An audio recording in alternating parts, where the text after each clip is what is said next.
Our story begins in a small town, somewhere in northern New Jersey, in an old abandoned movie theater. Legend has it that inside that theater is where the monsters live.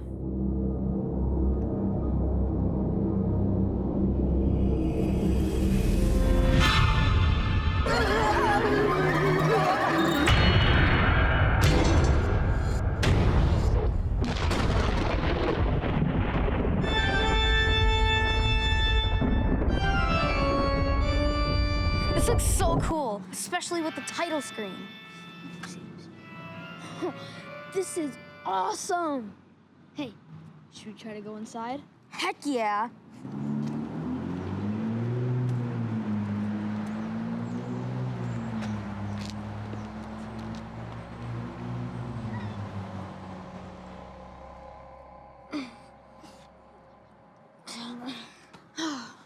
It's locked. Hey, let's try and run back.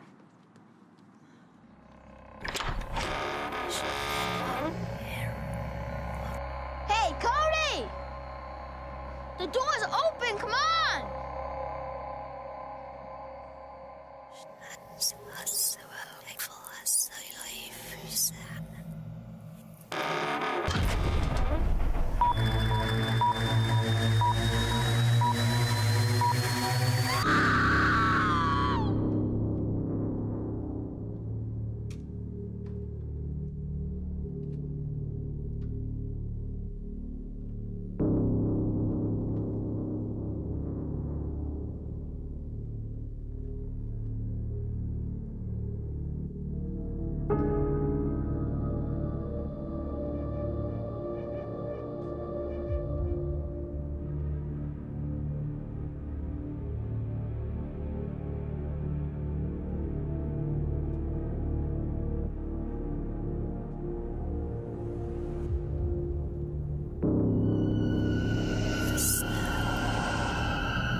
You don't belong back here, kid.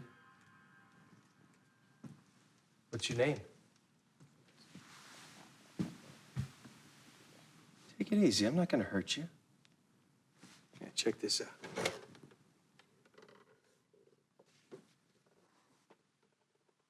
This is pretty cool. Yeah, it is. It's a collector's item, in fact. A relic from the days of those old black and white science fiction movies that kids used to love watching so much. Yeah, you keep it. Really? Yeah, it's better suited for someone with a young person's imagination anyway. So what's your name? Jack. Jack, I'm Colin. I run the projector in this place. I thought this place was closed. Don't let the locked doors fool you. I admit it's been a little slow going lately. People thinking it's more of an inconvenience to go to the movies than the magical experience that it used to be. The smell of freshly popped popcorn. The hush that falls over the audience when the lights dim. I watch movies on my phone. How would you like a taste of the old days, Jack? What do you mean? I mean, I'd take you on a trip back in time. Back when movie theaters enjoyed huge crowds, packed houses, and the endless echoes of cheering and applause. A time when the silver screen was really made with silver. Cool.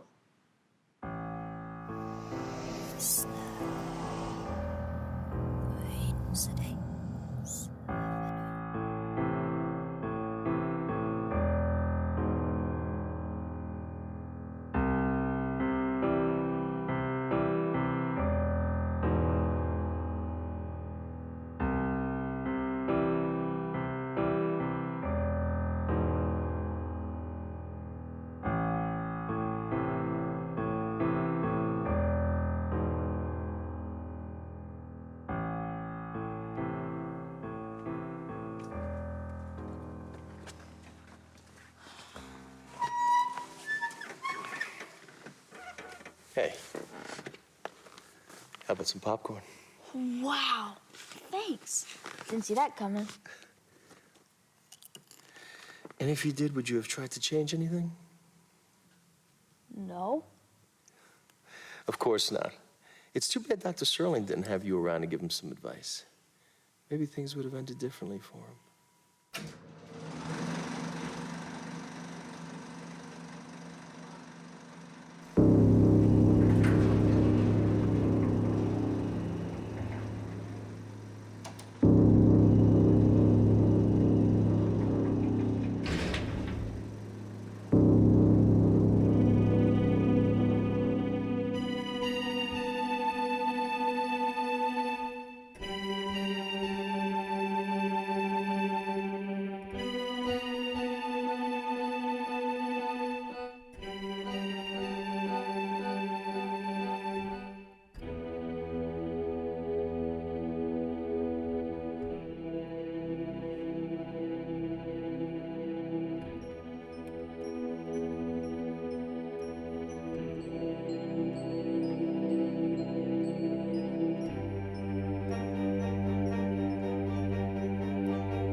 Are you ready, my dear?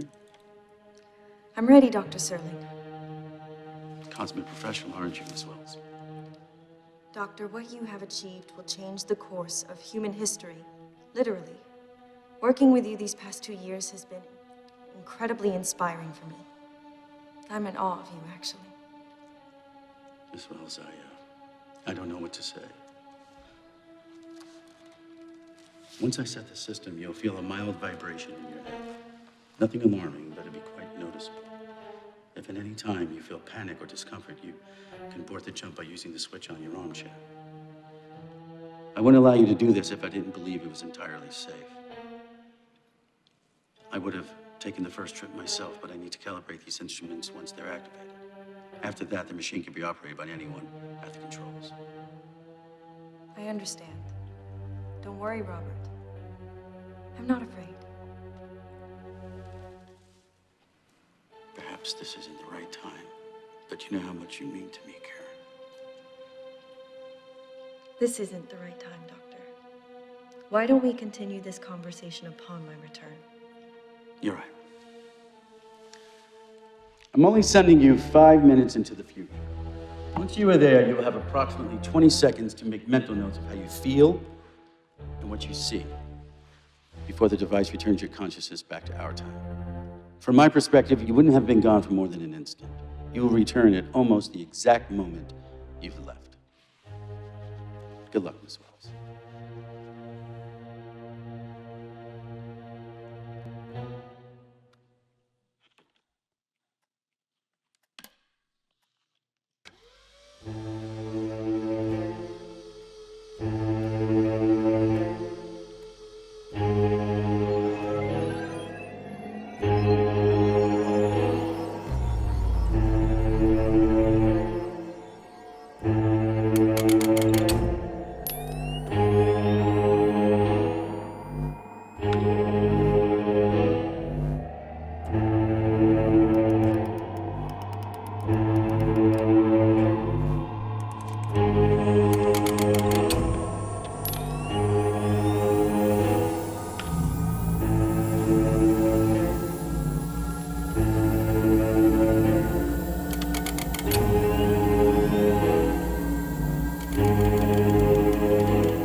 as well.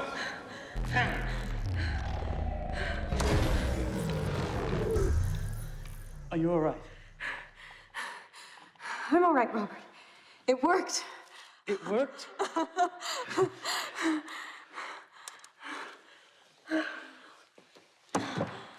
Karen, how do you feel? A bit disoriented. Here, let me get some water. Here, drink this.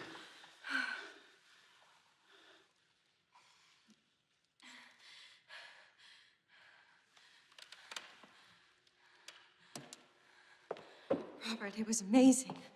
Like an amusement park ride. You're a genius.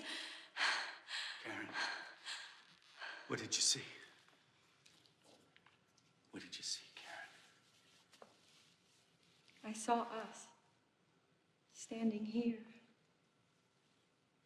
We were kissing. We were happy.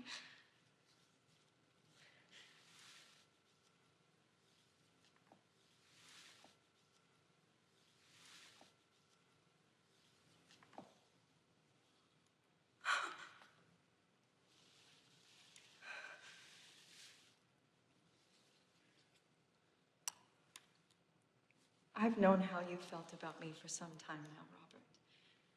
Traveling into the future only convinced me I was right. I feel the same way. I have ever since the very first day we met. I love you, Karen.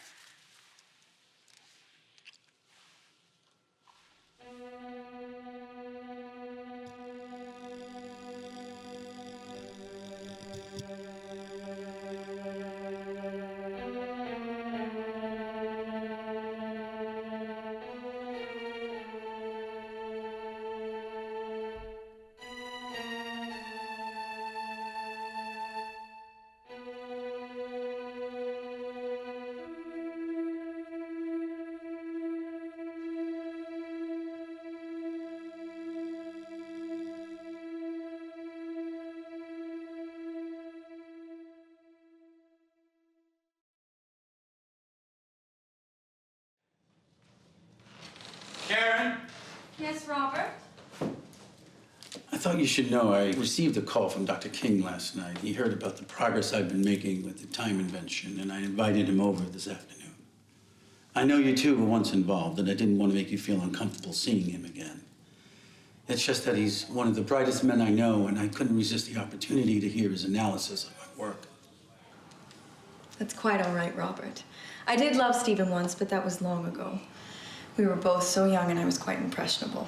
Besides, I can boast the most amazing scientist in the world as my future husband now, or is it future traveling husband? Let's get the equipment ready for demonstration.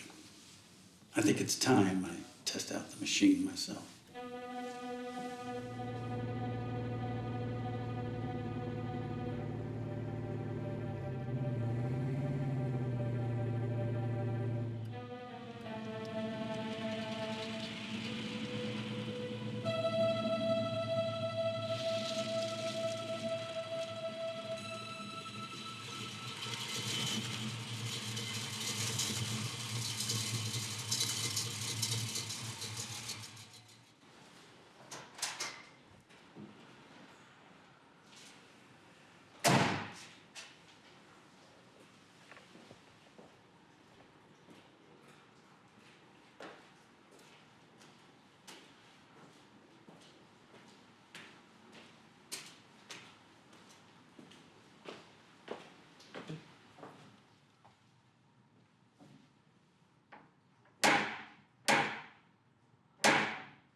Robert, it's wonderful to see you. Stephen, it's been far too long.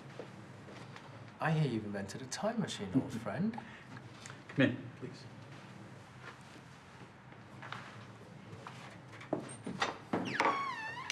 So, what is it you've got, Robert? Tell me everything.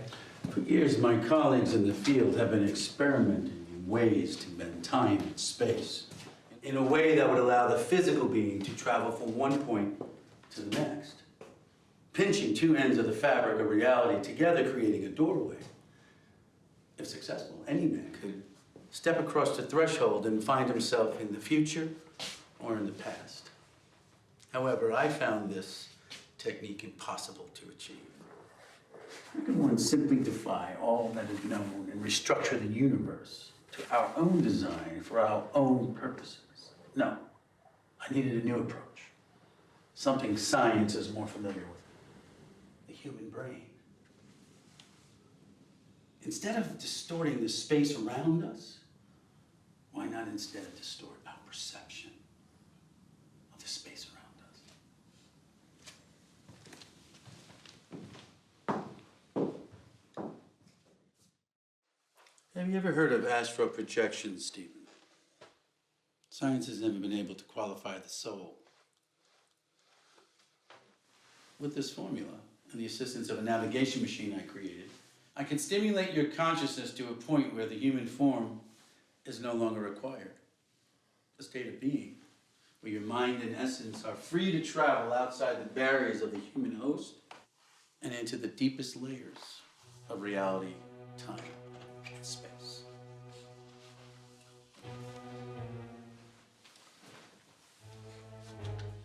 Fascinating. Gee, Robert, how did you discover this formula? Years of research and testing. It was no easy task, my friend. It has its limitations. Such as? One can only travel into the future. For some reason, the past is inaccessible. Even with the guidance of my instruments, I can't seem to navigate the mind into what has already happened, only what will happen. Honestly, I think it's a blessing. Knowing one can visit the past might tempt one to change the present by altering the past. That's a dangerous endeavor with unknown consequences. Now, affecting the future by altering the present, now that is something we do every day, with or without a time machine. But what we do every day isn't influenced by what we know to be the consequence of our actions. Now imagine if it was. What if I told you that cigarette you're smoking would kill you? What would you do? What if you could warn victims of a flood that's taken the lives of hundreds of women and children to flee before a single raindrop falls? Is that so terrible? Is that somehow dangerous? And when will you conduct your first test? It's already been successfully executed. What? How would you like to meet the world's first time traveler? Dr. King, you met my assistant and recently announced fiancée, Ms. Karen Wells. Stephen, it's wonderful to see you again. So the rumours are true. The one who got away got engaged, and to this old stiff of all people, you look beautiful, Karen. You haven't changed a bit. Thank you, Stephen. That's kind of you to say. Congratulations. Ms. Wells here recently traversed into the great unknown between space and time. 5 minutes into the future and witness to events that had not yet occurred. Amazing. Simply amazing. And quite brave.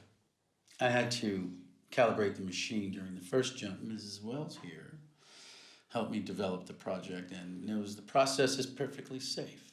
No side effects, Karen? None. Aside from elation, I foresaw our engagement, and upon my return, it unfolded to the detail.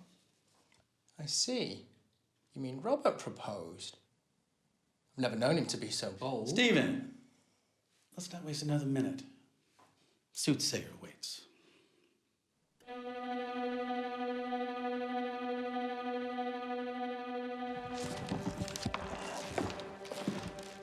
Soothsayer?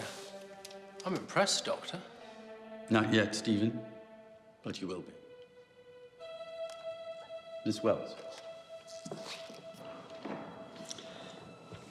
It's 3 p.m. I'm setting the destination for 3:10. Short jump. In the next 10 minutes, you will see with your own eyes my image appear like a ghost in this very spot.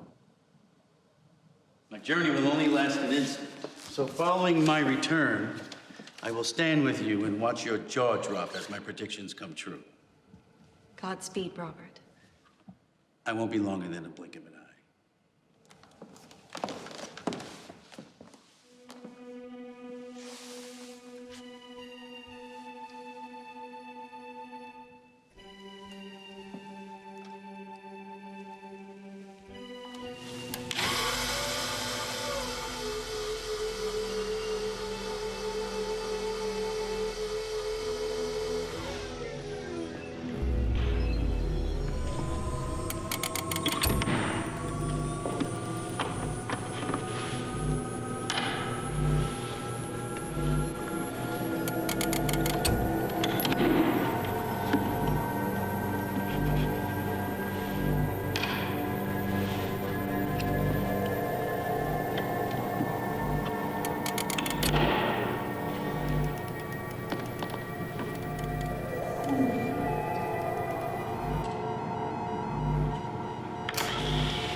Robert, are you all right?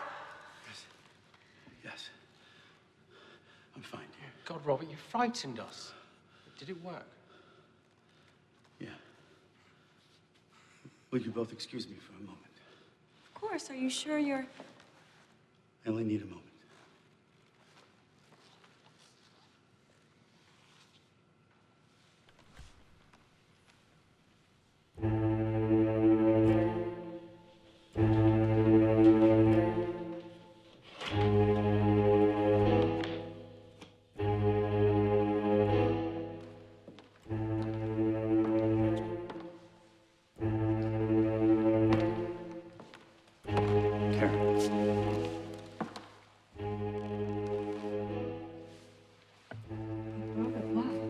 Please, Karen, right now.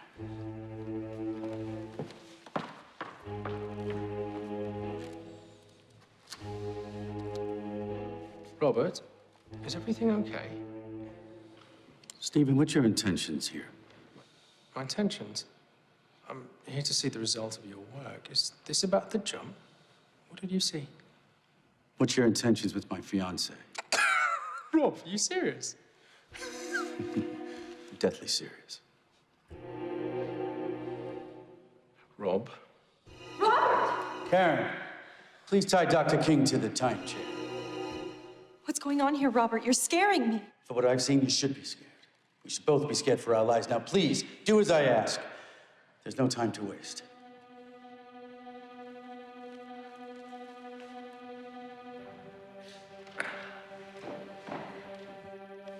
Robert, this isn't necessary. Just tell me what you saw. Why are you doing this? We can change the future. You said it yourself. I am changing it. Now tell me why you're here before I kill you. Kill me? Why would you kill me? What did I do? Robert, please stop this. You could be having an adverse reaction to the time travel, and it could be affecting your behavior. I wish that was the case, my love. But our prisoner here is destined to commit the heinous crime of murder. What? That's right.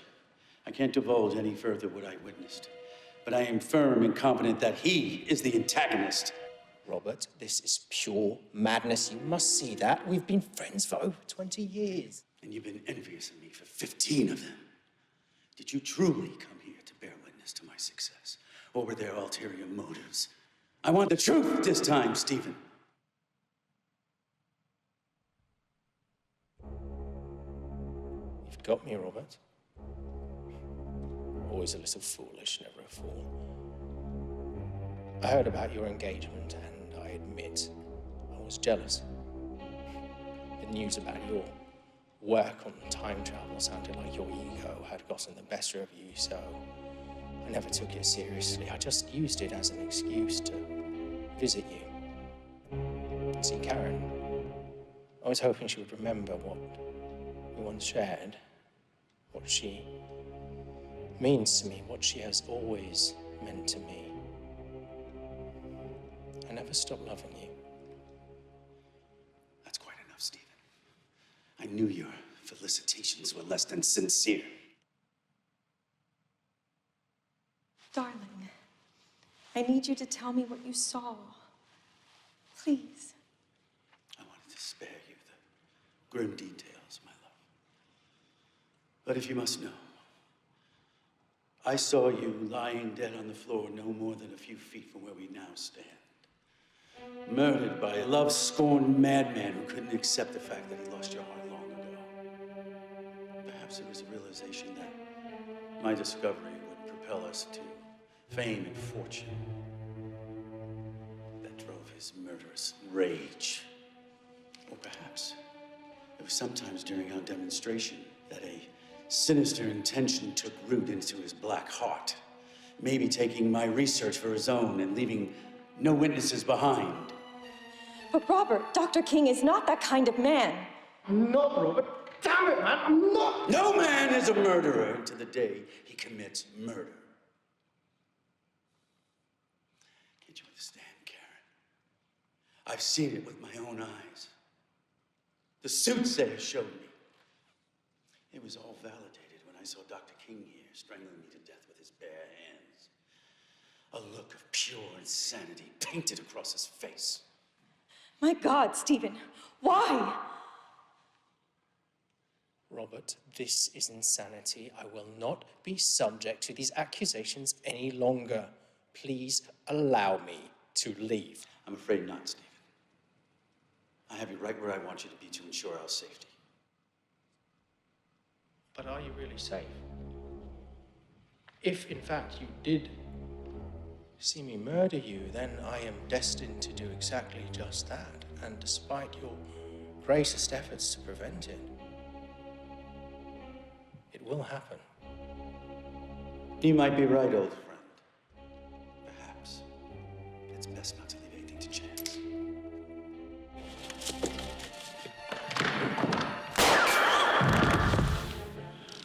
No! Aaron, no! No, I'm so sorry. This is all your fault. Why didn't you die like a man? I'll kill you!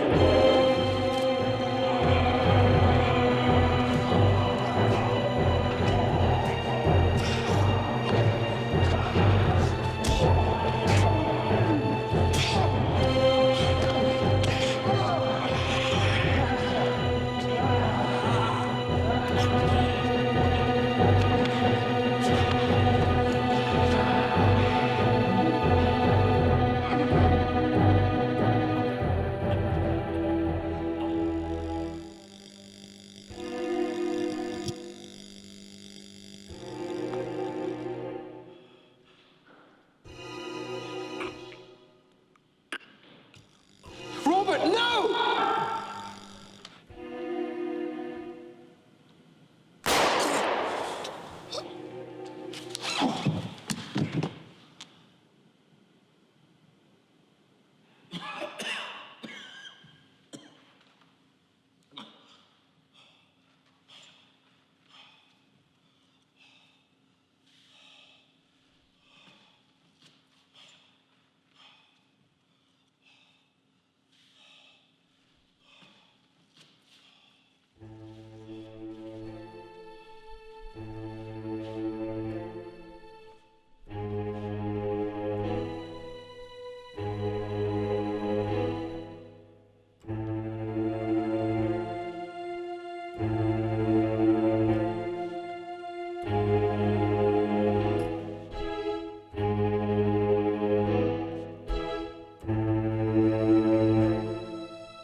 How tragic.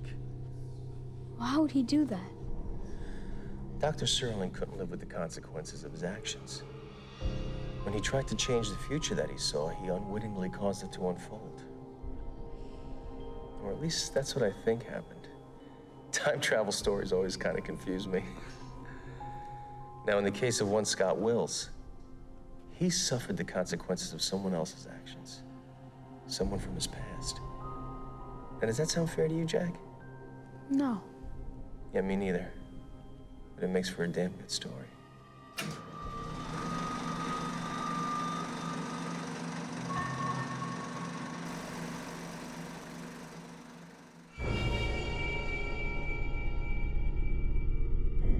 You can't do this, Margie. What happened? Where is Kenny? You have to take him and keep him here. Don't let him come home with me. Not ever. Promise me, Ginny. Margie, please. The boy needs his mother. I am begging you, Mike. You raise him. You raise him right. Mom? Damn it, Margaret.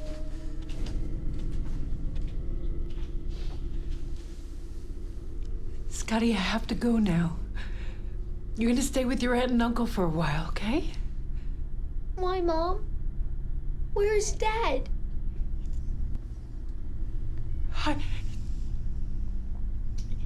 He left us.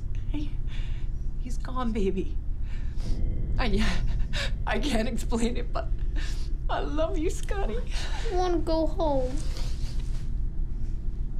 I love you so much.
Scott? Jay? What are you doing? Taking a 10-minute break. I just finished tearing up the last of the carpet in Olivia's room. Check this out. Brought it down from the attic. A ton of old photos of my parents. There's even a few of me in here. Yeah, that's great. But we need to get the bedrooms done by Monday. Olivia starts school next week, and I cannot stay at my mother's place any longer. I am done with Baltimore. This place was covered in carpet. Tearing it up's no easy job. Let me finish sanding upstairs, paint her room. You girls can move right in. Now, follow me, young lady. I got something to show you.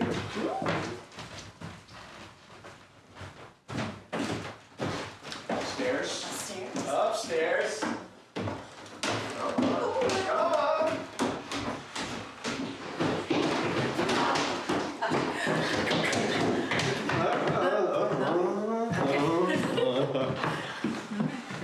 Careful. All right. Careful. All right. I finished her room this morning. My God. Our room is done. Oh, yay! Oh, our home is almost ready. Yeah. Better bedroom's done, so... Well, can you at least carry me over the threshold? Oh, God, watch your back.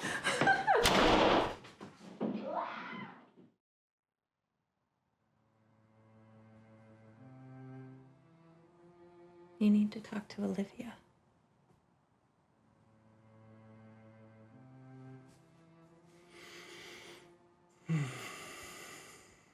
About what? Ever since you inherited this house, she's been asking a lot of questions.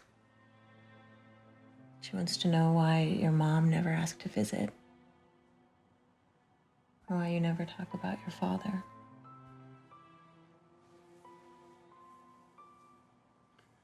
Because I barely know the truth of it myself. I mean, what am I supposed to tell her? That I hate my father for leaving us without so much as a goodbye letter?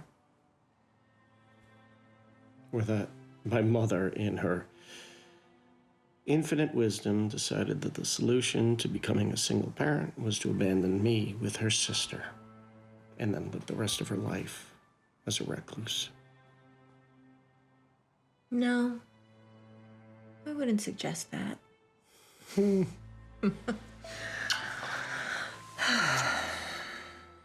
Look, your mom had pictures of your dad all over this house when we first got here. I mean, it doesn't seem like she had any ill will towards him. Maybe it's time you forgive her and him.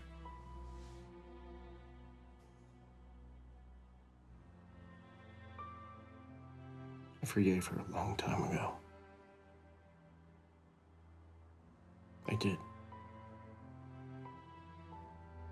But him, leaving without an explanation, whatever his reason, it was wrong. It was just plain wrong. And the last thing I want is Olivia thinking something like that will happen to us. It won't. It won't. Promise? Promise. Okay.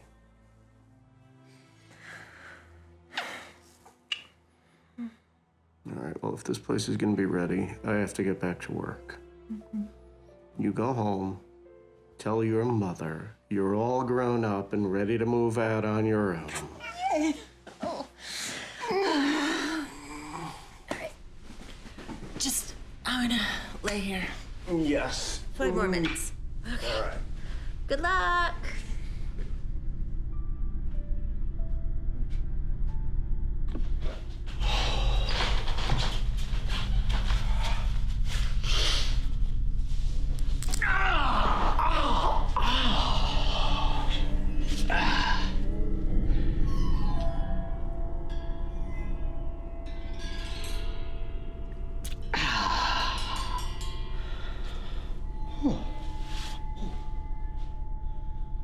You okay out there?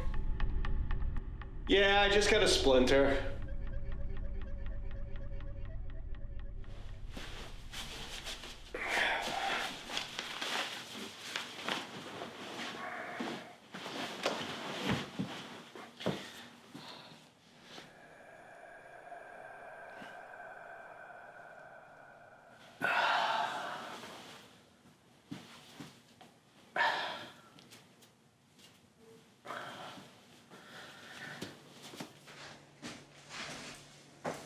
Good morning, good morning. I smell burnt toast.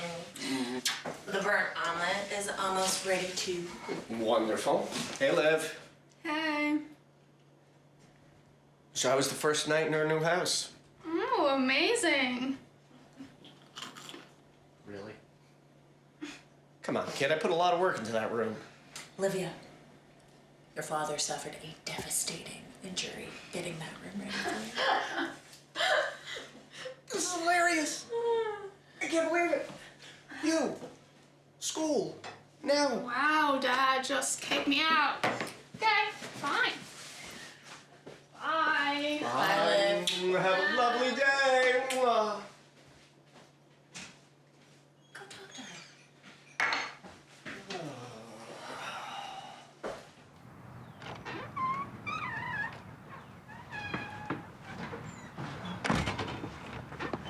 Olivia, hold up.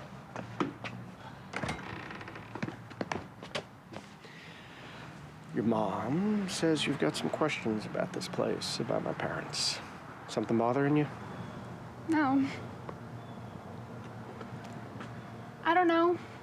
It's just... We never really visited Grandma. I mean, not once. And now we're living in her house. Okay, well, that's fair. But Aunt Ginny is your grandma. And she loves you very much. As far as this place goes, well, Baltimore just wasn't right for us anymore. And your mother and I had been talking about moving for quite some time, but then we got the call about Margaret's passing in this house. I don't get it. Why didn't she ever want to see us?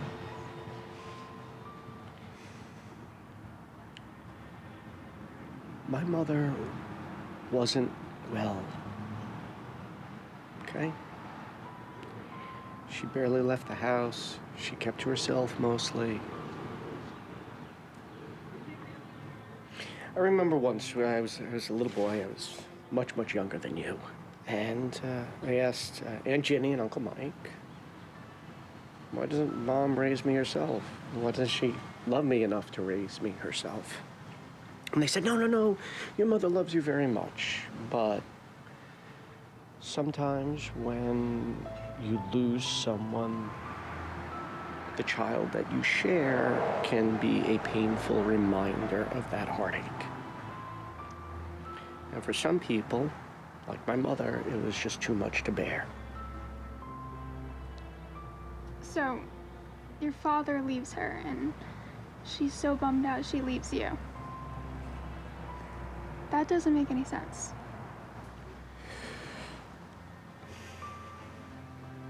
You're right. It doesn't make sense. It didn't make sense back then. It doesn't make sense to me now. I don't think it was an easy choice for her to make. I think it broke her. I think it broke her heart, her mind, her spirit, and she just didn't recover. But the thing is, kiddo, that's all in the past. And we're here now to start a new life for ourselves. For you, for me, Mom. And some questions just don't get answered in this lifetime. I'm okay with it. Are you? Yeah, but you would never leave us like that, right? Hell no. If your mother keeps burning the toast like that, Dad. Okay, I've gotta go. All right, go. Learn great things, young lady. Yeah, bye. I love you.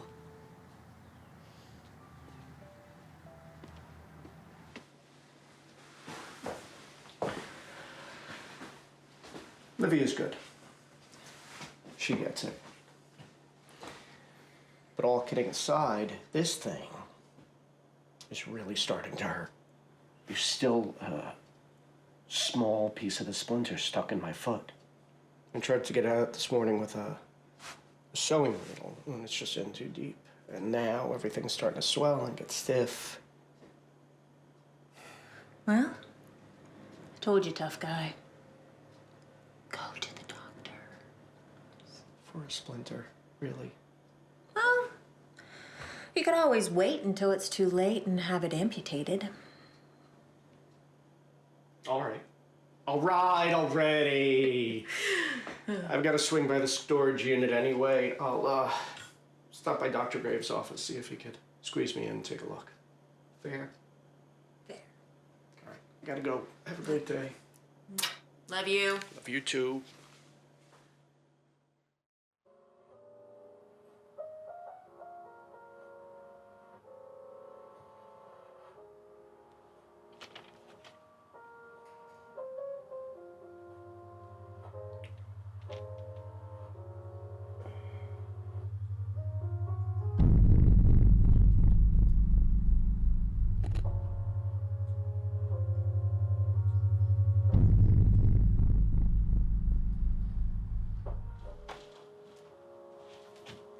Mr. Wills? Dr. Greaves is ready to see you. Mr. Wills.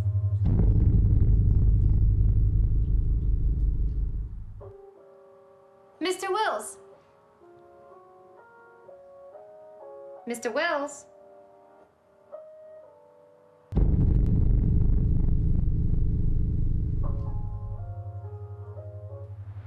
Mr. Wills. Dr. Greaves is ready to see you. Okay. Thank you.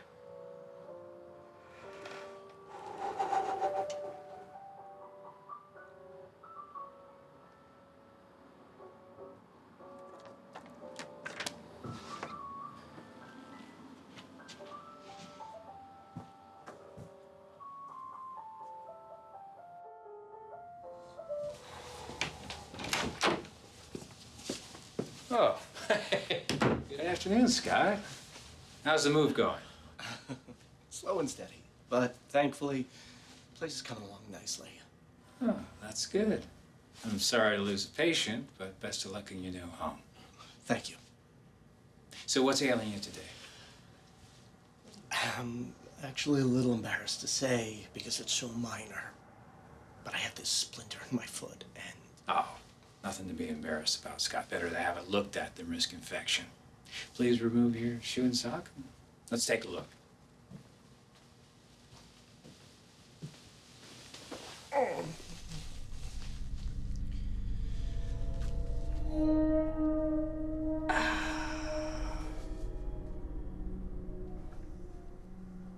Well, that's in there deep. And based on the look of this foot, it's already infected. How long's it been in there? Only a few days. Can you get it out? I think so, but it's not going to be pleasant. I'll numb the area first, and we'll get right to it. Shouldn't take too long. Okay, great. Thanks.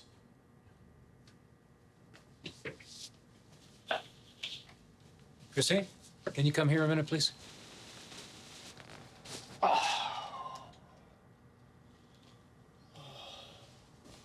Yes, doctor. We're removing a splinter from Mr. Will's foot. I'll need you to hold the leg still for me. Now, relax, Scott. It'll only hurt just a little bit. I don't want you kicking me in the head out of reflex. I can handle it, Doc. I'm a big boy.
I'm sorry, Scott. This splinter's in deeper than I thought. It feels like you hit the bone.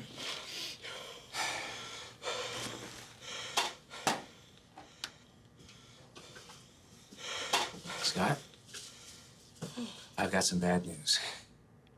I'm not going to be able to remove the splinter here. We're going to need to get you to the hospital where I have better equipment. Can you do tomorrow morning? The hospital for a splinter. I know, but it's in very deep. And I don't want to risk causing any nerve damage, and I'm not comfortable with the level of infection you seem to have here. I'm going to prescribe some antibiotics for you to take tonight, and we'll put an antiseptic on the wound with a cover-up. I'm going to schedule a light surgery for tomorrow at Mercy and have you in and out in no time.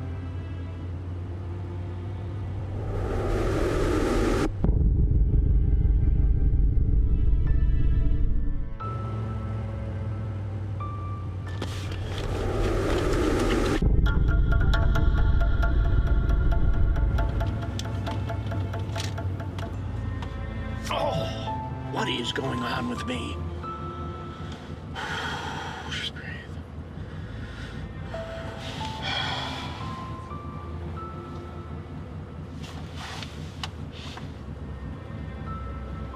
Hi, this is Teresa, and you've got my voicemail. I promise I'll listen to it later, and I might just call you back. Thanks. Hey, T. How are you, babe?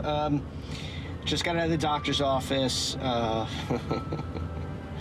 tell you about it when I get home. I could use a drink. I'm gonna stop by a local watering hole, check it out. Who knows, maybe it becomes our new dive bar. Shouldn't be more than a few hours. I love you. Tell you about everything when I get home. Oh my God, I could use more than one drink.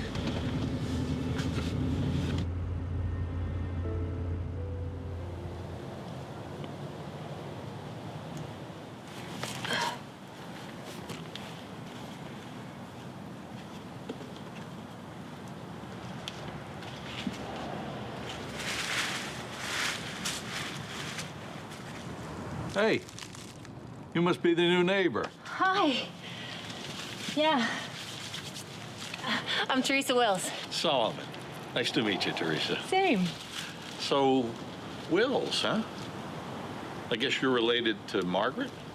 Yeah, my husband, Scott, is her son. Oh, I didn't know she had any family. Margaret didn't talk very much, at least not to me. She did seem like she had an awful lot to say, though. What do you mean? Well, she'd sit out there practically all day and night, well, just talking up a storm. Sometimes I thought she had company over, but when I peeked over the fence, it was just her, all by her lonesome. Do you peek over the fence often? Only when I'm outside. Solomon, can you tell me anything about Margaret's husband? Kenny? No, not really. When we moved in, he'd already passed on. I'm sorry, passed on? Mm-hmm. Wait, do you mean that he died? I assumed so. Margaret used to say his name a lot when she was out here talking to herself. I figured she was just conversing with the dead. Not that she was crazy or anything, but, you know, it can bring us comfort. I know. I talk to my Annie whenever I visit her plot. Well, it was nice meeting you, Solomon. You too, Teresa. Oh, and I'll keep my peeking to a minimum. You do that.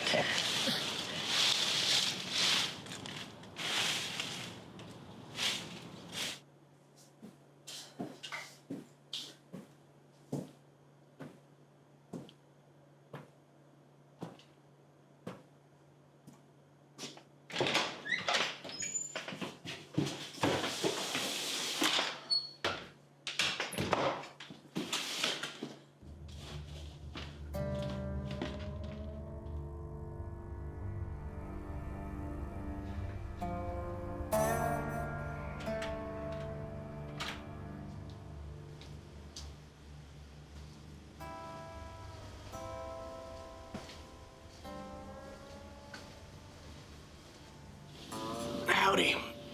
How are you? You got something to make the pain go away? Oh, that's all we serve here, son. You got a name? Scott. Scott Wills.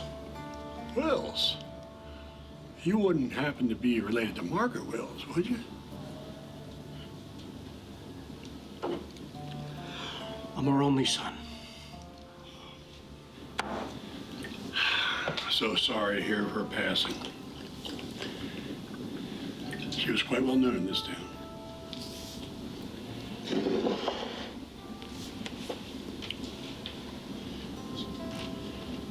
I'm Tuck, Scott.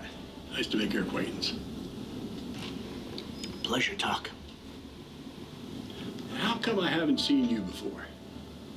I know most people around here.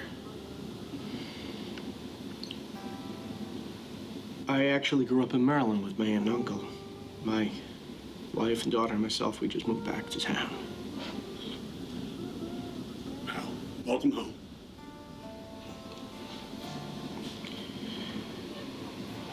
You live in this town your whole life, Tuck? Yes, sir. You didn't happen to know my father, did you? Ken Wills? No, not personally.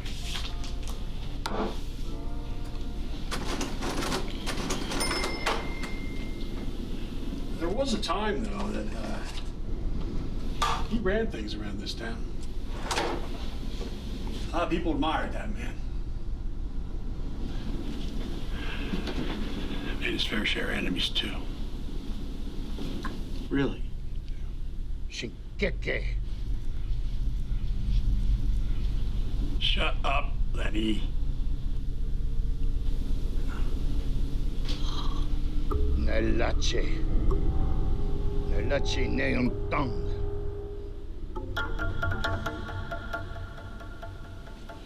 Shinkeke naimtong. Ilache naimtong. Medao. Esuaskan. Shinkeke. Shinkeke.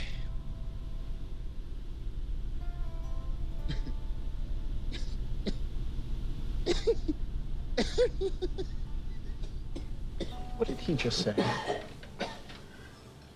No one knows what that old man's talking about. He's a kook.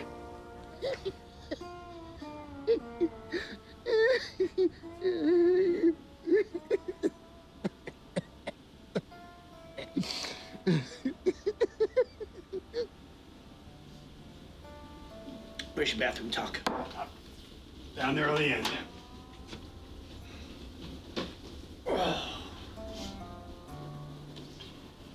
Hey, what happened to your leg? I got a splinter in my foot.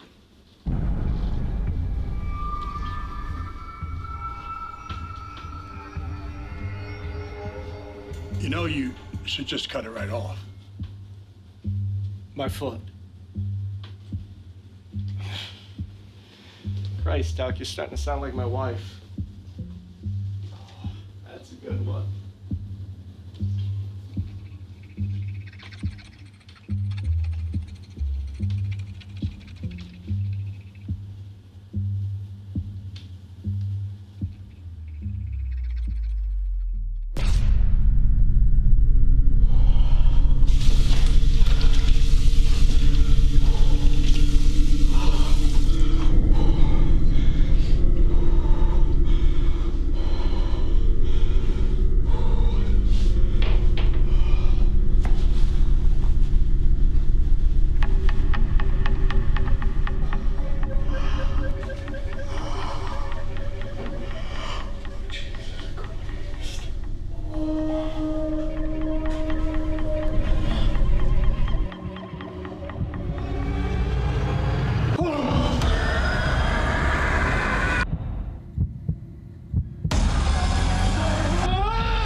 This is on the house. And like I said, you should just cut it right off.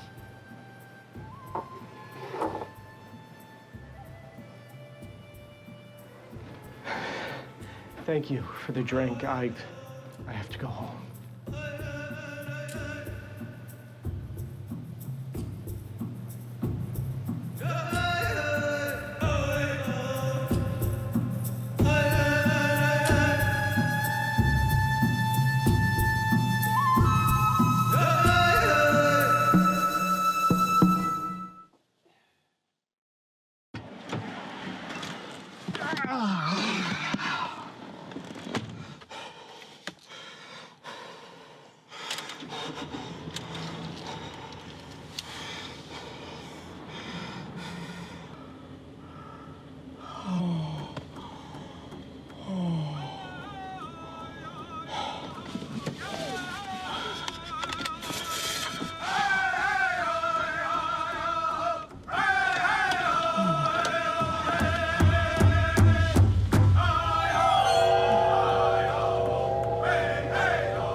Where have you been? I was dozing behind the wheel. Yeah, and the smartest thing I could do was pull over and take some rest. What? How much did you have to drink?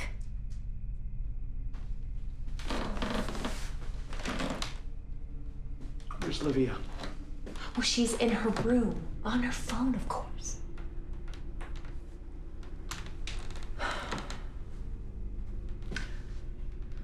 How did it go? Not good. I have to get surgery first thing in the morning. What? For a splinter? Mm-hmm. Apparently, it is severely infected. Yeah. And Dr. Graves, he damn near killed me trying to remove it. Oh my God. Death by splinter. Oh God.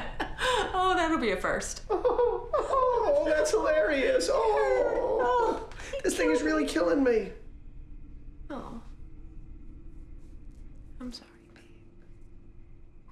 babe. Yeah. Oh. What are you looking at here anyway? Oh, I'm just shuffling through all of these old boxes you brought down from the attic. Your mom had quite the collection of old newspapers. Really? Anything interesting?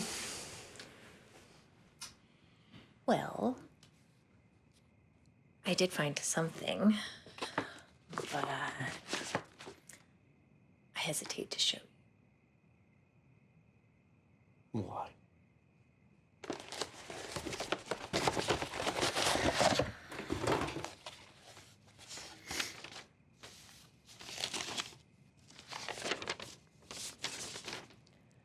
It's an article about your father. He never left your mom the way we thought.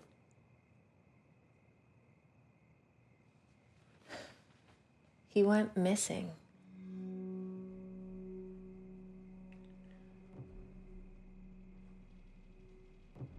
Why would she tell me that he left us? Well, apparently in the 60s, he was one of the men responsible for the government seizure of this land. They ordered the razing of the entire forest from here to the Delaware River in order to build this community. You know, Aunt Ginny always told me that he worked in construction. But I had no idea it was for Hackett Works.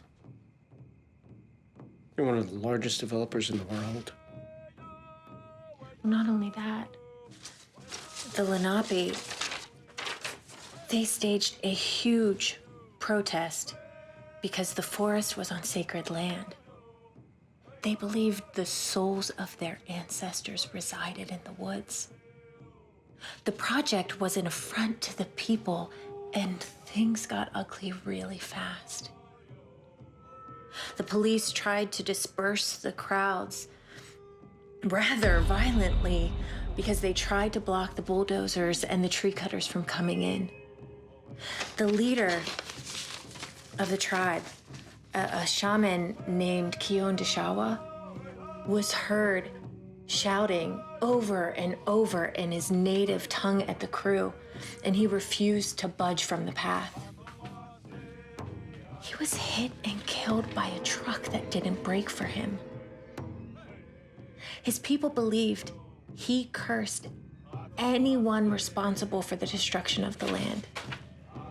Apparently, the majority of this community is built from the trees they tore down. A lot of the men on the project moved their families here. When your father went missing, the police suspected foul play, but no one was ever arrested. Now, here's the really, really weird part. He's not the only one who's mysteriously gone missing in this town.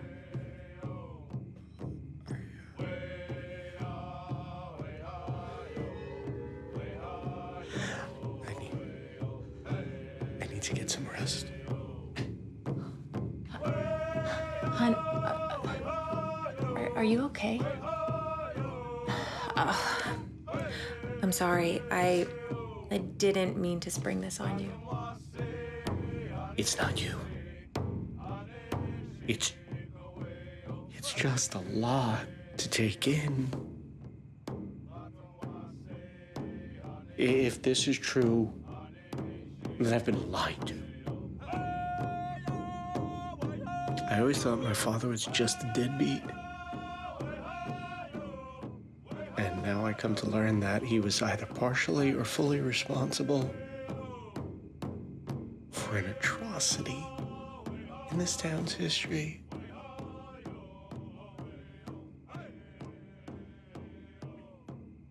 Possibly murdered because of it.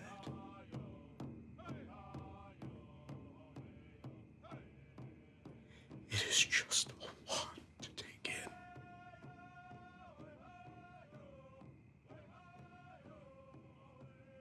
I need a good night's sleep. Yeah, you look, really worn out. My head is throbbing, and my back is so stiff that I feel like an old man. I'll call the office tomorrow in the morning and let them know I'll be late so I can drive you to the hospital, okay? Okay. Thank you. I'll see you in the morning. Love you, babe. Love you too.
Oh, Jesus Christ.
to the woods.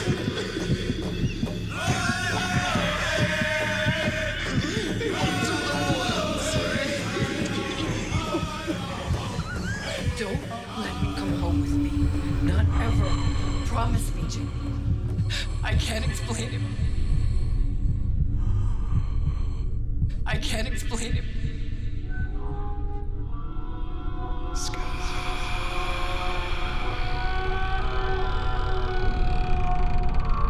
I'm sorry, son.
Last thing I want to do is have Olivia think that something like that could happen to us.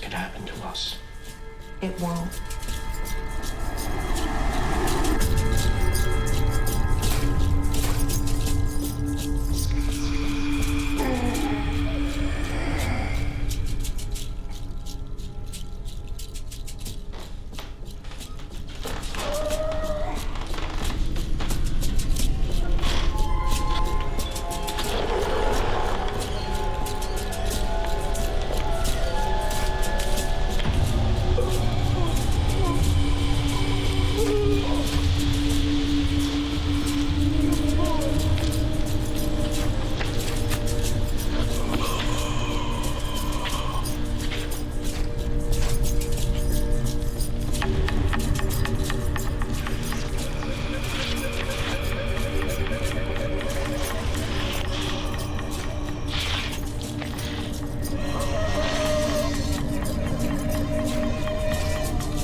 Hey, Mr. Benson.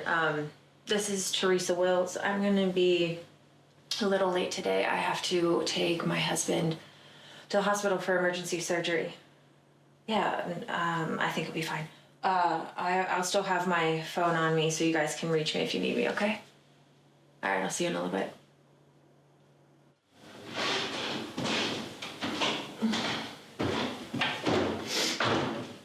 Scott?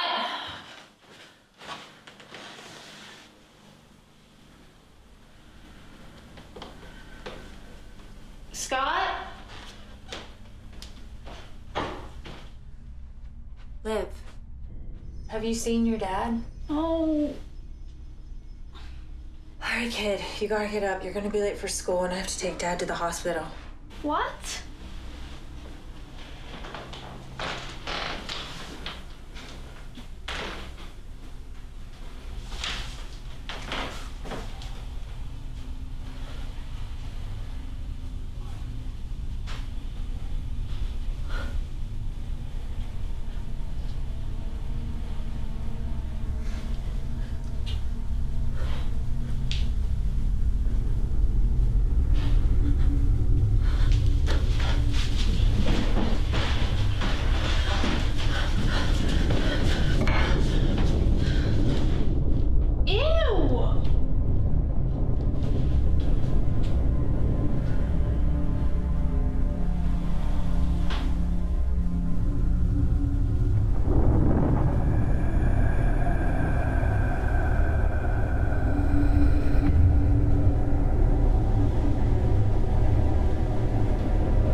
Poor Scott. If only his mother hadn't lied to him. You know, we tend to put our faith in people who don't deserve it. We give them our trust and we just take advantage of it. You trust anyone, Jack? My head hurts. I asked you a question, Jack. Do you trust anyone? I trust my friend Cody. But you shouldn't. Trust is what creates the con men of the world. Men like Carl McGavin.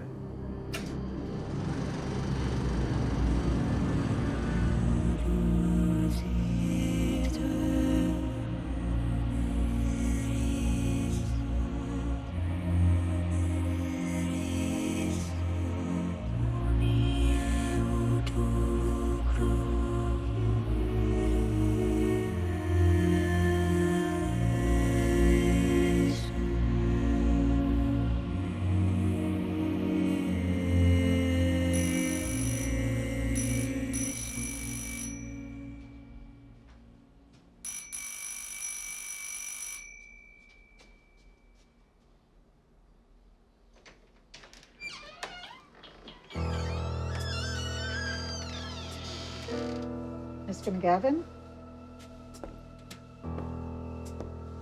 Miss Olson?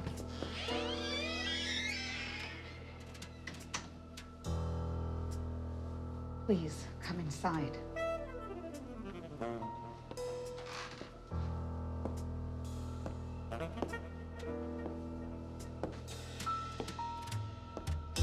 You said it was the last room, right, Miss Olson? That's right, Mr. McGavin. Okay, I'm going in. So, please wait inside. Please be careful.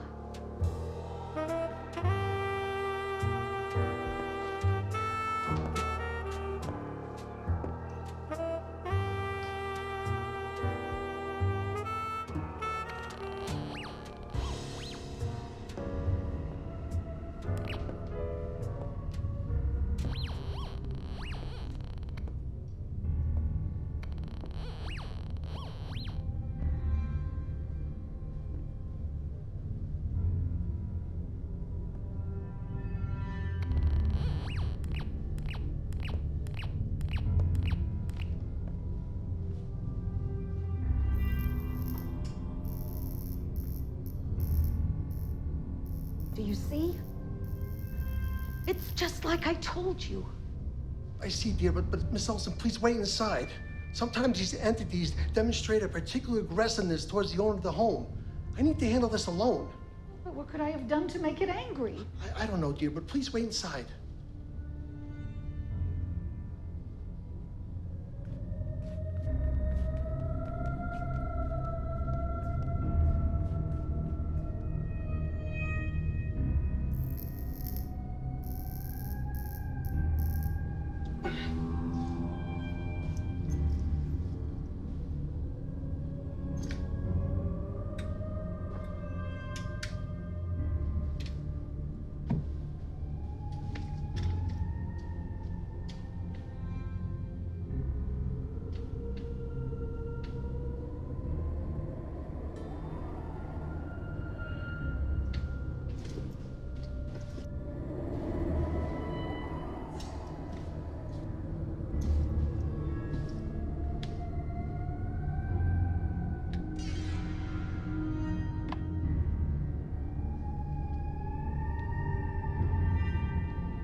Negative energy may not stay. I release it and send it on its way. Negative energy, I banish thee. And is my word, so mote it be. Is it done, Mr. McGavin? Is it gone? I think that should just about do it, Miss Olson. I watered off the spirit. It was powerful, but I don't think it'll be bothering you any longer. No more flickering lights? No more chill in the air?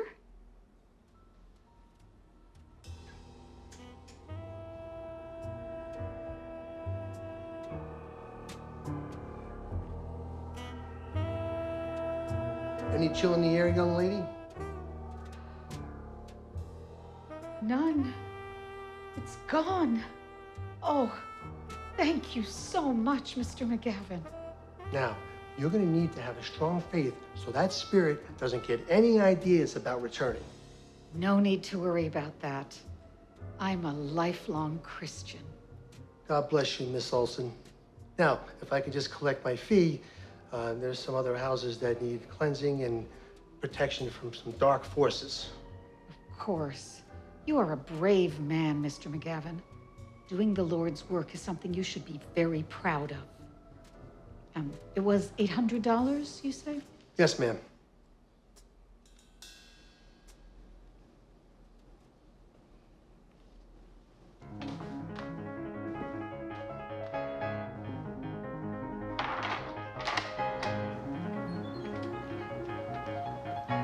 God bless you, Mr. McGavin. Same to you.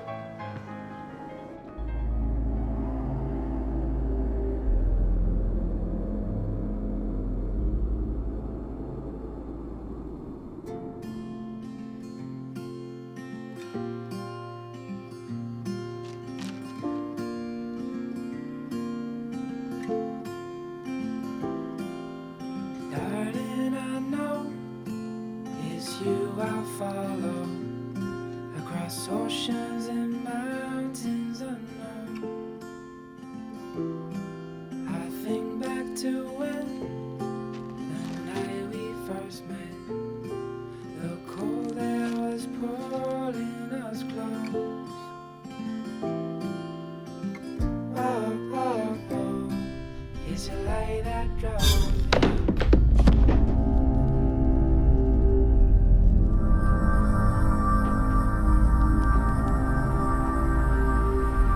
Mom, it's happening again.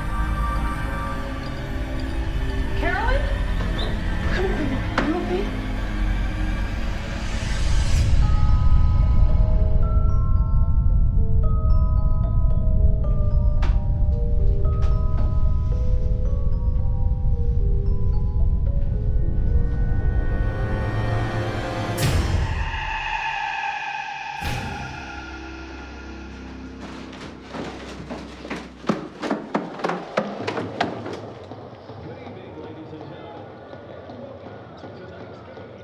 Yeah, put me down for 500, Charlie. Yeah, I got the money. I just got done cleansing another house. No, just a nice old lady with a loose plug and an open window haunting her. All right, then. See you Friday.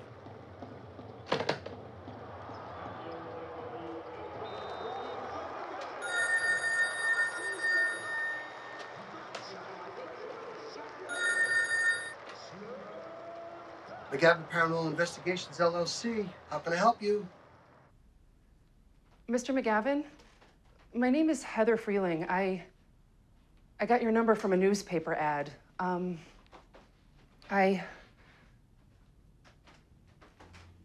think there's a ghost in my house. Well, Miss Freeling? Mrs. Well, Mrs. Freeling, you called the right investigator. Now, what makes you think you have a ghost in the house? My daughter and I have both experienced some very unusual things. Books flying off shelves, doors slamming, strange noises. It sounds like you got a poltergeist, Mrs. Freeling. How soon can I come by and do a walkthrough and an assessment? As soon as you can, Mr. McGavin, please. We're terrified. Well, I should mention that I utilize some very specialized equipment. The work that's required to do a thorough investigation is quite involved. I might need to... How much will it be, Mr. McGavin? $1,000, ma'am. $1,000? Yes, but that covers a full investigation of the property, a detection of her presence, a classification of the entity, removal and/or dispersal, and finally a protection spell. A spell? Mr. McGavin, can you really help us? Mrs. Freeling, if anyone can help you, it's Carl McGavin.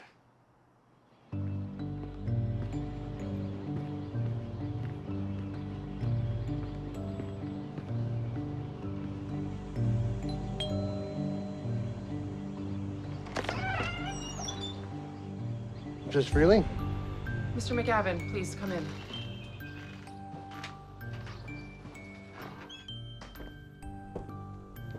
Oh, hello. I'm Carl McGavin. Hi, I'm Carolyn. Are there really ghosts in my house? Well, that's what I'm here to find out, little lady. Can we get started? Absolutely.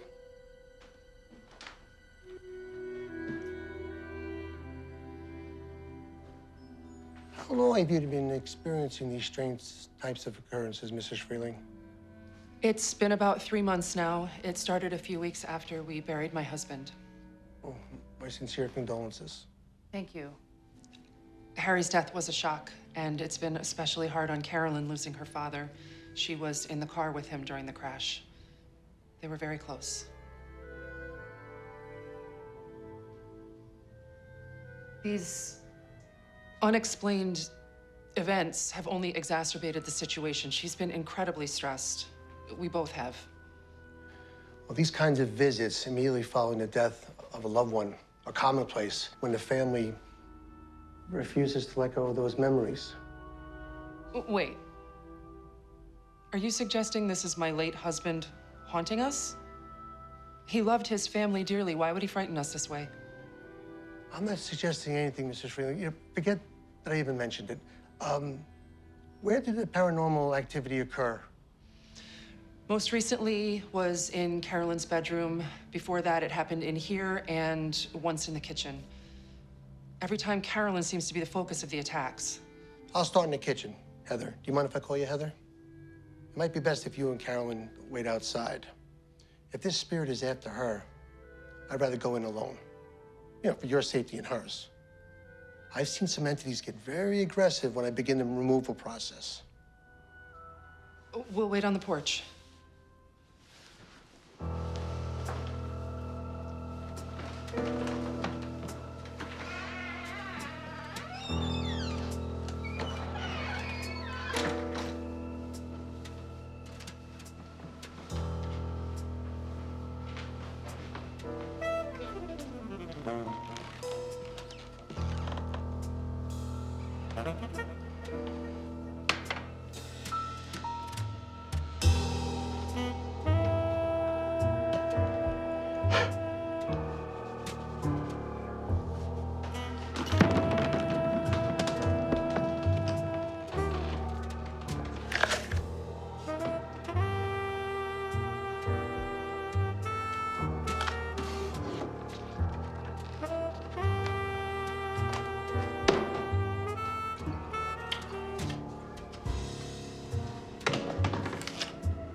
Mr. McGavin? This poltergeist is not too happy about me being here, but I know precisely how to handle it. So you two, please, remain outside until I'm done.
Negative energy may not stay. I release it and send it on its way. Negative energy, I banish thee. And is my word, so mote it be. Heather, Carolyn, you can come back in now. Your home has been cleansed.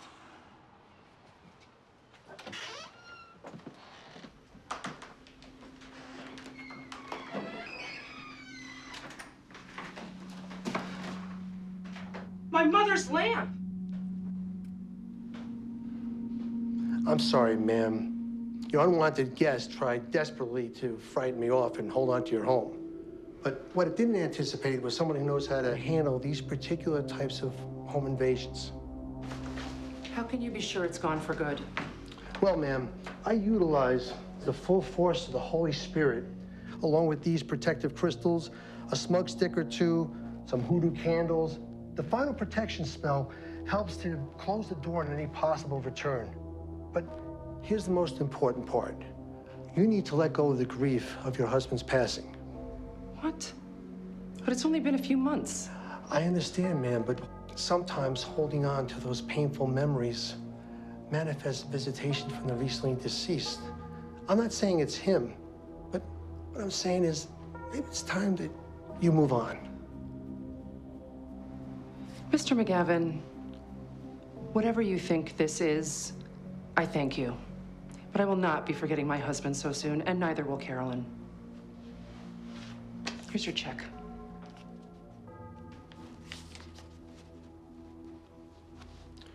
Mrs. Freeling, Carolyn, have a nice day.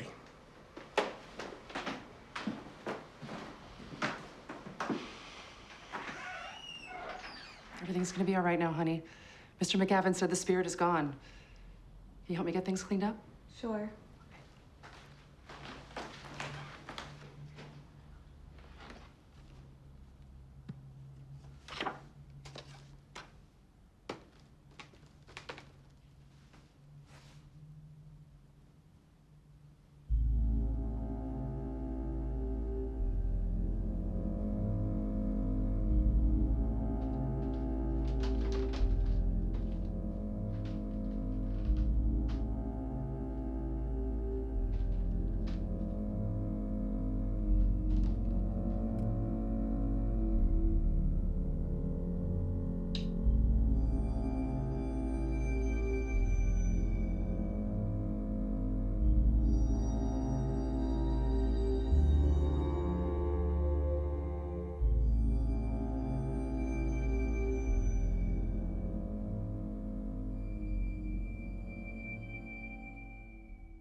McGavin Paranormal Investigations, LLC.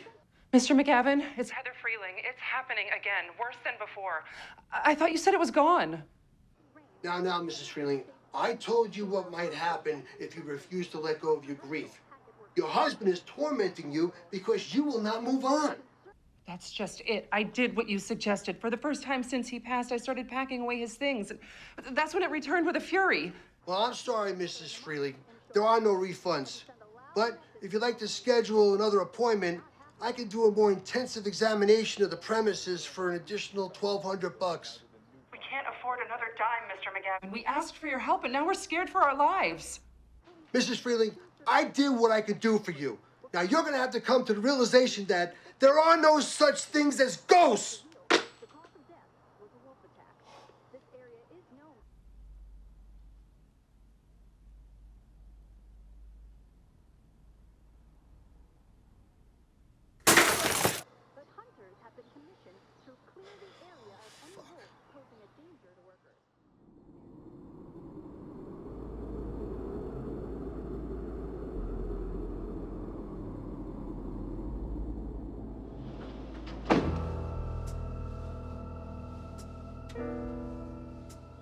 So what you see here is a cluster of white orbs concentrated in your bedroom.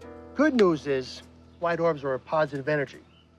Although you have a supernatural presence in your home, you shouldn't experience anything more than that. Sometimes feel you're not alone. I can't. Who knows, maybe they like watching.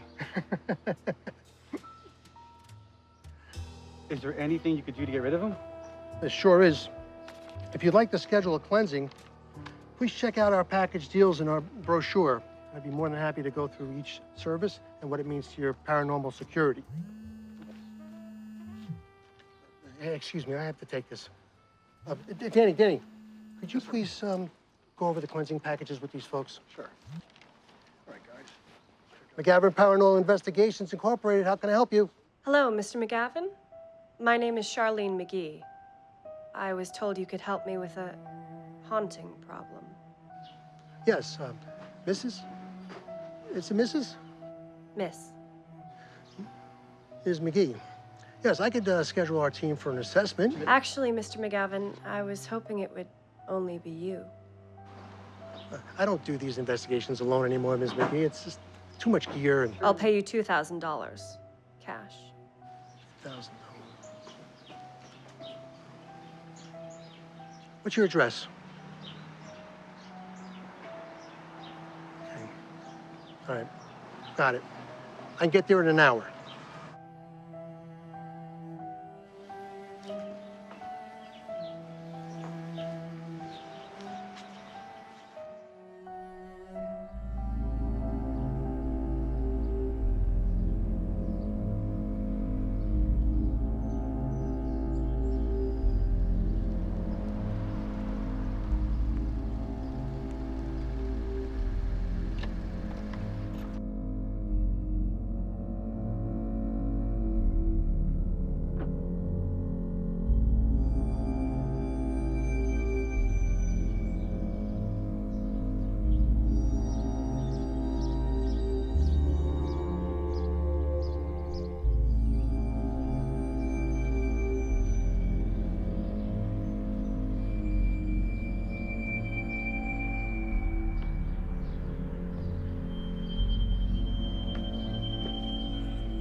Mr. McGavin? Yes. Please come in. Thank you.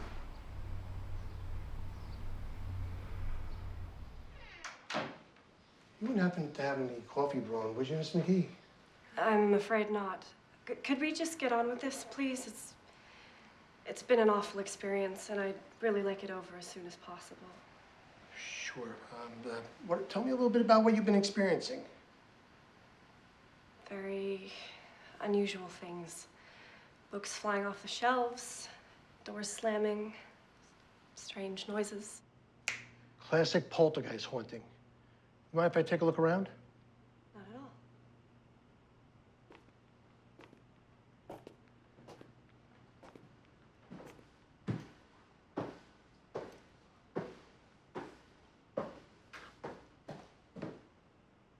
Please, wait down there.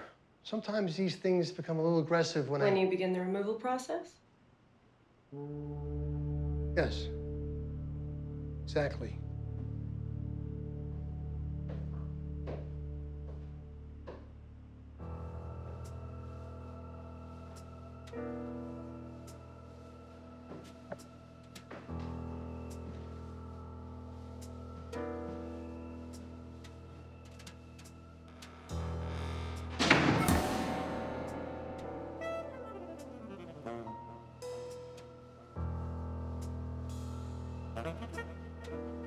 Where did the last incident occur? Just down the hall.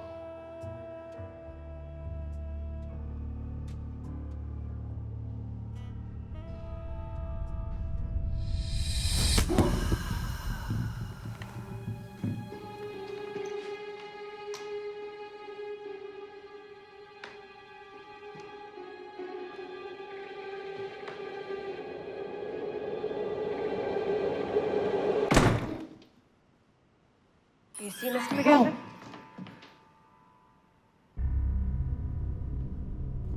I see.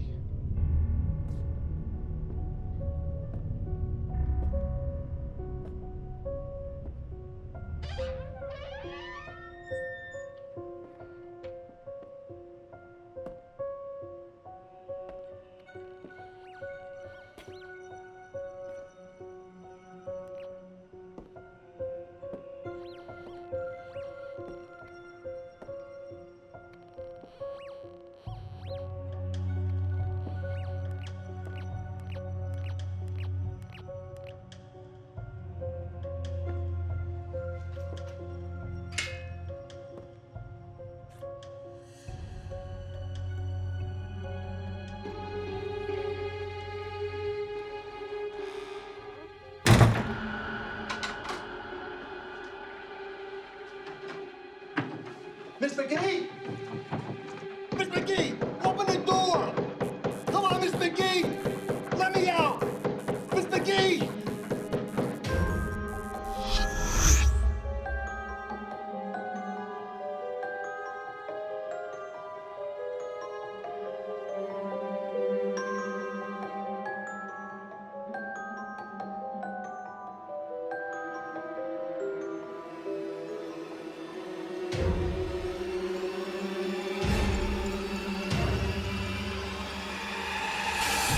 Mr. McGavin, are you all right?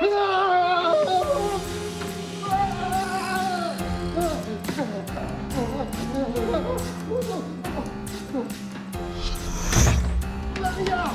Let me out of here! Let me out!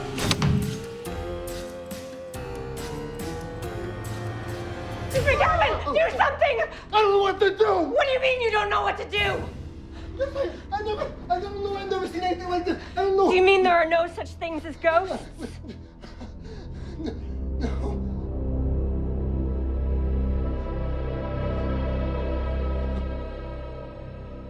Oh, you.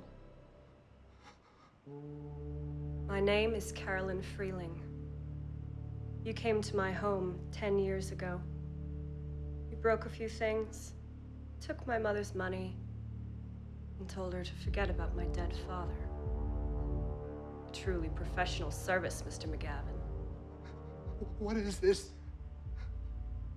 After we lost my father, something strange happened. My severe depression and anxiety triggered sensations that I'd never felt before. Every time that I thought of Dad, I started to notice objects moving around on their own. Just recklessly and aimlessly flying across the room. It was the most frightening thing I'd ever experienced. Mom and I were sure the house was haunted. And when my mother called you, and you offered your help, we thought we'd found the answer. Finally. Someone who would know what was happening and why it was happening to us. You told my mother that her grief had caused all of it. That somehow her pain had opened a doorway into the afterlife, and my dad had just stepped through to punish us for not letting go of him. You lied to us, Mr. McGavin. A few days after your visit, my mother packed away every last memory of my father. All his photographs, his clothing, his personal belongings. I was furious. How could you try to erase him from our lives?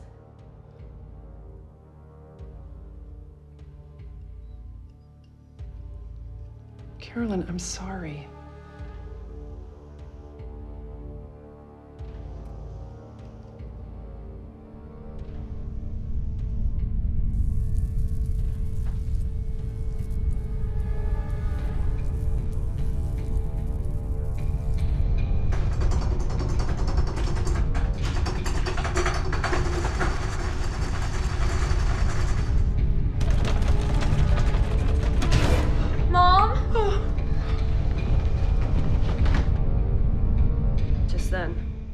Haunting started again, but this time with a hellish intensity, and while trying to save me from the chaos of it all,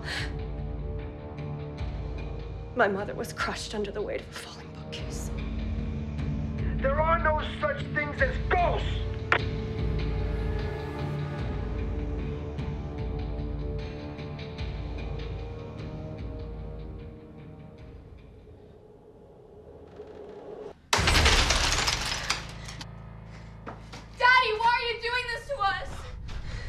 This is not your father, baby. Mom, is Mr. McGavin coming? What did he say? He said there's no such thing as ghosts, okay? Come on!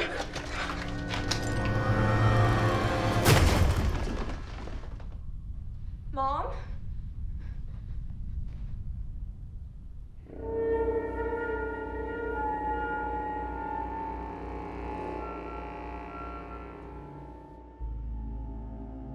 When I saw her lying there, lifeless. I screamed. A deep, guttural scream. And the truth was revealed.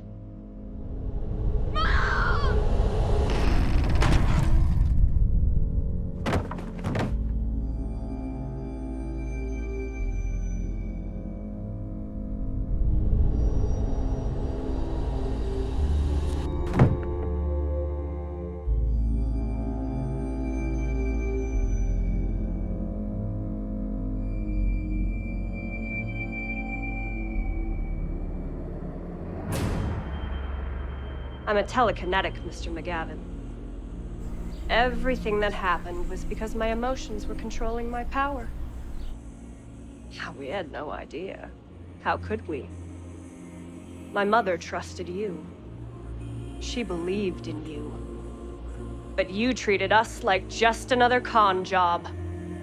And my mother died because of it. Now, your con man days are over.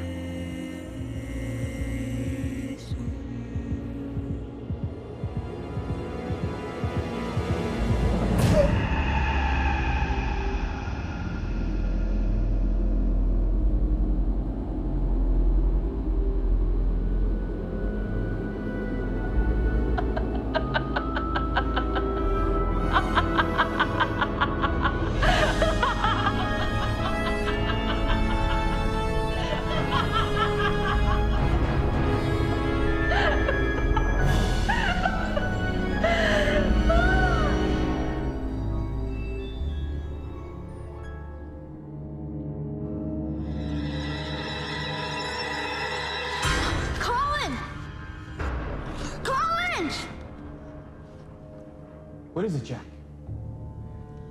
It's the man from the movie!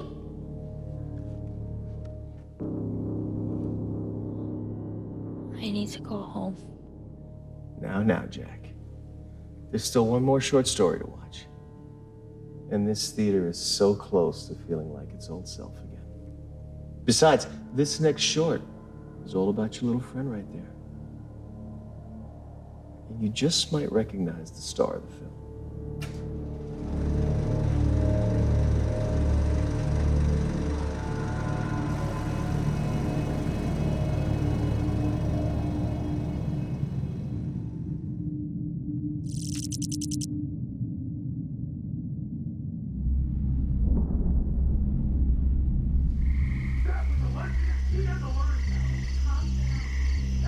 He's living in a fantasy land, and I'm sick of it. Why doesn't he just do what he's told? Let me talk to him. Talk all you want. I don't want to see his face for the rest of the night. You understand me? Jack! You need to listen to Joseph. There are rules in this house. You know that. Let me see your eye. It's fine. You shouldn't make him angry. You know how he gets. I know. Go to bed. Don't come out until breakfast. Just let your father cool down. He's not my father. He is now.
When you don't want your news sugar-coated, when you don't want your news opinionated, when you want the facts, just the facts, and only the facts, you want Facts News. That's right, Facts News with 5-time Emmy Award-winning veteran news anchor Joe Capitello. And his co-anchor, former Miss America, Ann Wilcox. Broadcast from beautiful downtown Jersey City, unbiased, unfiltered, you're watching.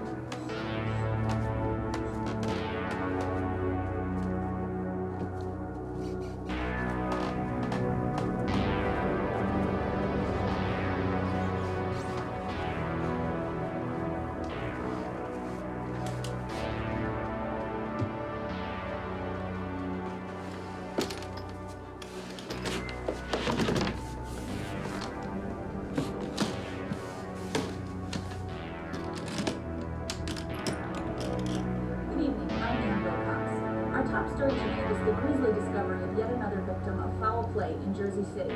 Henry Benson, founder and CEO of Benson Shipping, was found murdered.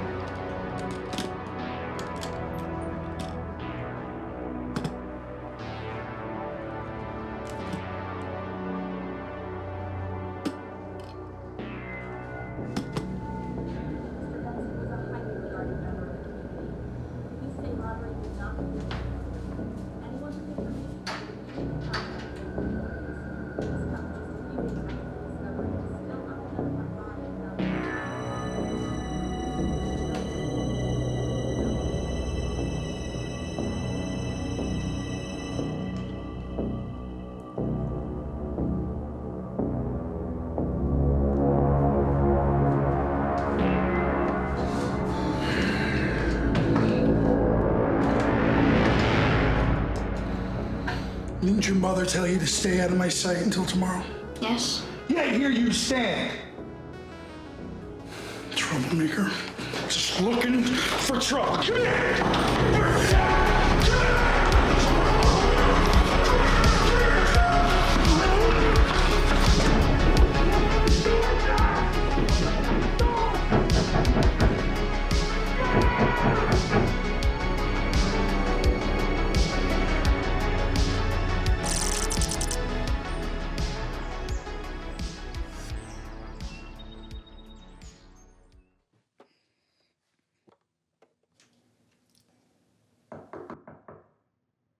Dad? Yeah? He's gone to work. Come and get some breakfast. Okay, I'll be right down.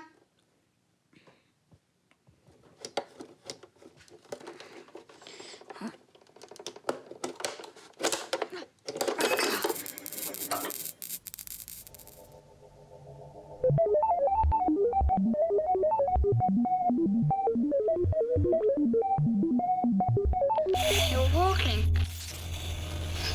Oh, cool.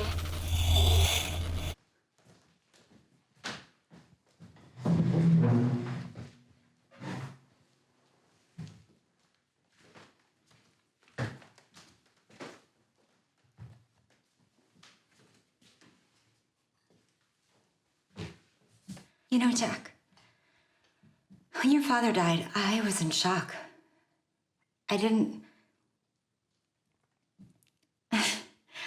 I thought we were gonna grow old together. And then he was gone. And suddenly, I was left with all these problems. We were already behind in the mortgage. There were car payments, property taxes. There was you. Me? You think I'm a problem? No. I couldn't do it alone. I just couldn't. Joseph is taking care of us now. Why you let him hit me? Clean up and get ready for school. We're gonna be late.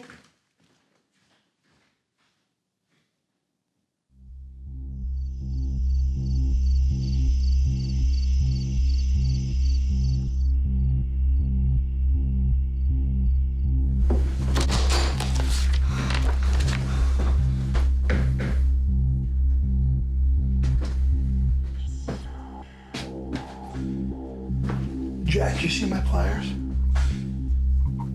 No. No.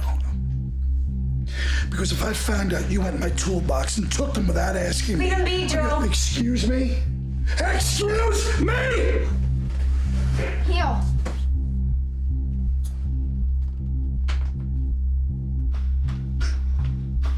You lied to me, Jack. Son, how many times do I have to teach you about lying? When are you gonna understand that I will not tolerate it in this house? I'm not your son.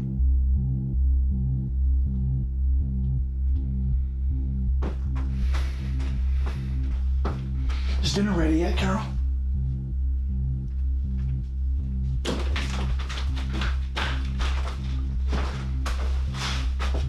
You know, there's plenty of ways I can get my message through to you, Jack. Some kids, they have thick skin. Sometimes the belt just leaves a mark, but not an impression. No! Stop! Dinner's on the table, Joseph!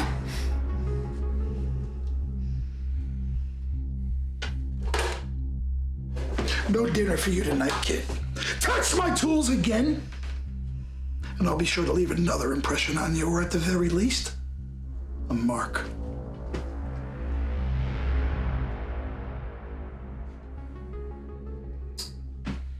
Move.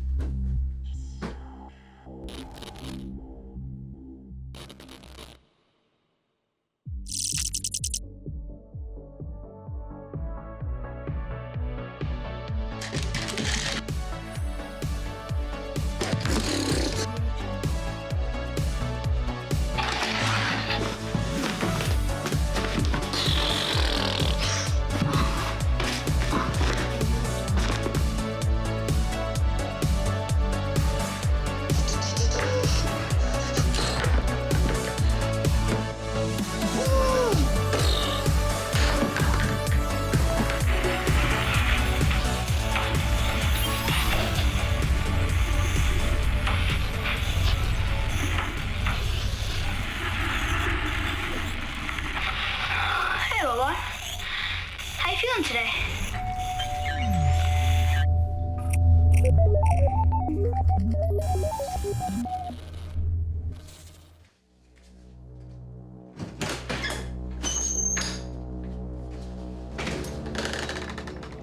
Yes? Can I help you? Good morning, ma'am. My name is Agent Smith, and this is Agent Jones. Is your son Jack at home? Jack? How do you know my son? Well, we found this in the woods near the crater of that meteorite crash that happened a couple days ago. And you're the closest house to the site. Did you see anything? No, I didn't. I heard it come down. Call the police. We'd like to speak to your son, Mrs. Capek. You know my name? Look, there's no need to be startled, ma'am. We just need to know if Jack was up at the site after the crash. Meteorites can be highly radioactive. Meteorites aren't radioactive. It's a myth. Oh, hello, Jack. You're a smart boy, aren't you? He reads a lot. Jack, were you at the crash site? Did you see something in the woods up there? Nope. Found your hat up there, champ. We thought you might have been exposed to some dangerous materials or gases. And I'll bet you were scared. I wasn't up there that night. I lost that hat a long time ago. Really?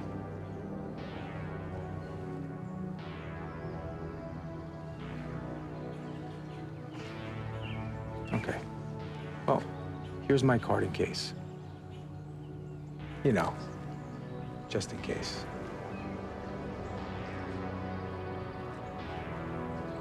Check one sec. Thank you for cooperating.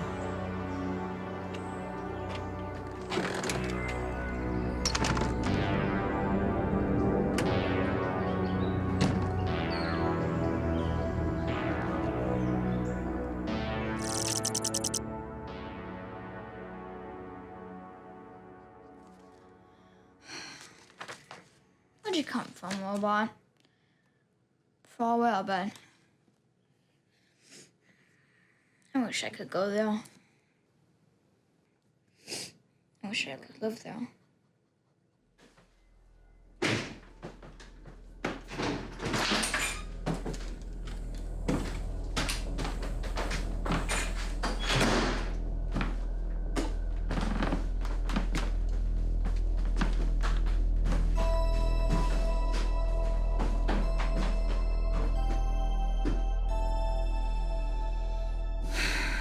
I got a visit at work today from an Agent Smith and an Agent Jones, asking me questions about that crash up at the Ridge.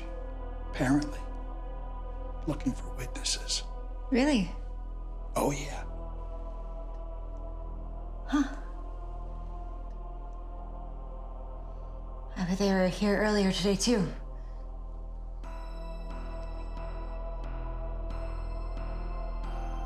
Yeah, they mentioned that, yeah.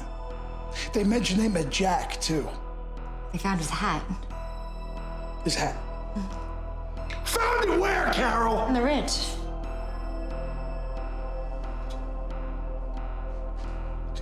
Cool him down here. Jack! I hate him so much. I wish he were dead.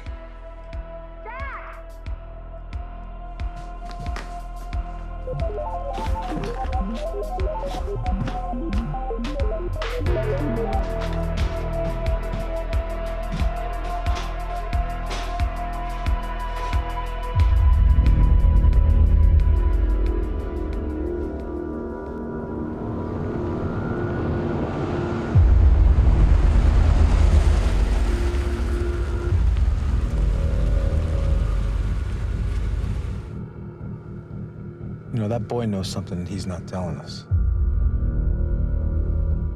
That he's being abused? Oh, there's no question about that. But he knows something about that site. And there's something else going on inside that house. How should we proceed? We sit tight, and we keep our eyes peeled.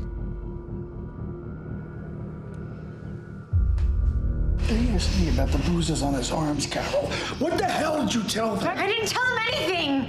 They just wanted to know if he'd been in the woods, if he'd seen anything. Yeah, Mom? You little shit! What were you doing over that crash site? What the hell did you tell those vets? Nothing!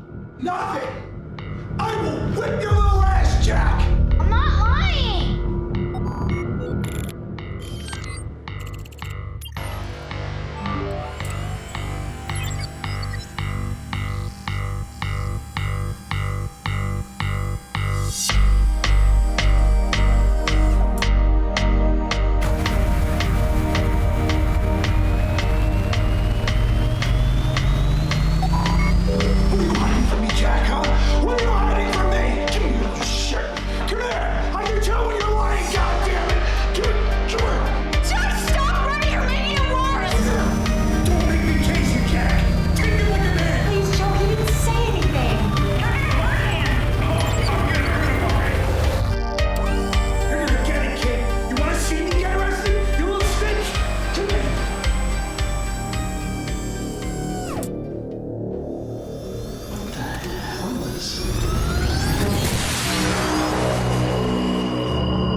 That's it. Let's move in.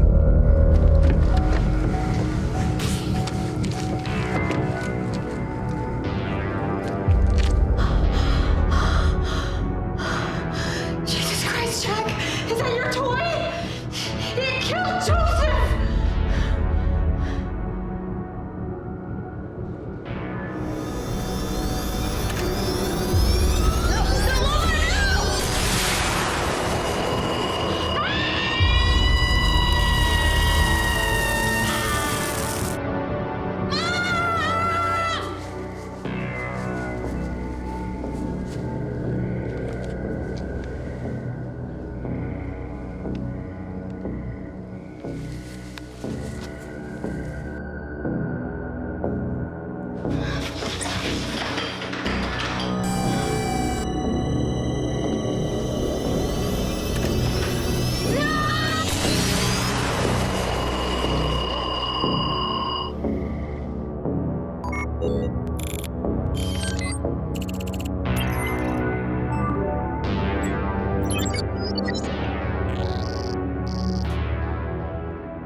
Agent Jones, do you see this?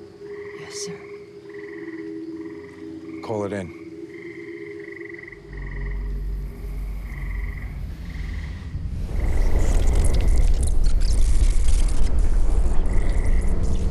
Dear God, help us.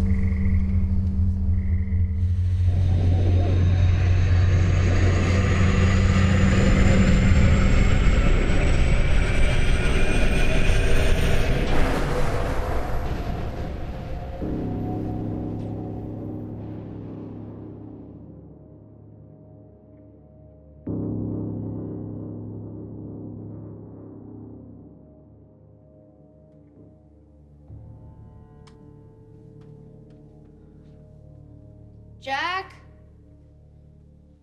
Jack? Oh, hey. Have you seen my friend Jack? Jack? No, I'm afraid I haven't. But I have a better question for you. Have you seen any good movies lately?